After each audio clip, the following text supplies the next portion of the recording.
create this viral text animation in After Effects. Gonna go up to my text tool, type out my text, align it to the center. In the effects and presets, I'm going to add a nice glow, turn down the threshold, turn up the radius, just turn down the intensity a tiny bit too.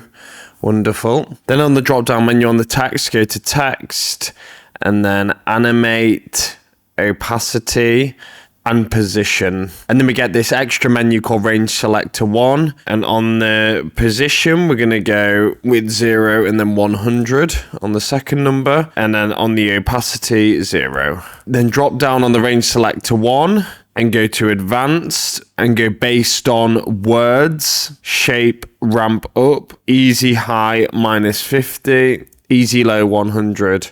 And then if we scroll up a bit, we can see the offset, and on frame 1, we keyframe the offset on -100, and then we can move to 1 second in and type in 100. And then if we highlight those two keyframes, control click, keyframe interpolation, or F9 for short, and change the interpolation to Bezier. Now these two keyframes create the animation like this, so we can just copy and paste that and apply it to whatever text we like. If you found this tutorial useful, then subscribe to Astrella for daily After Effects.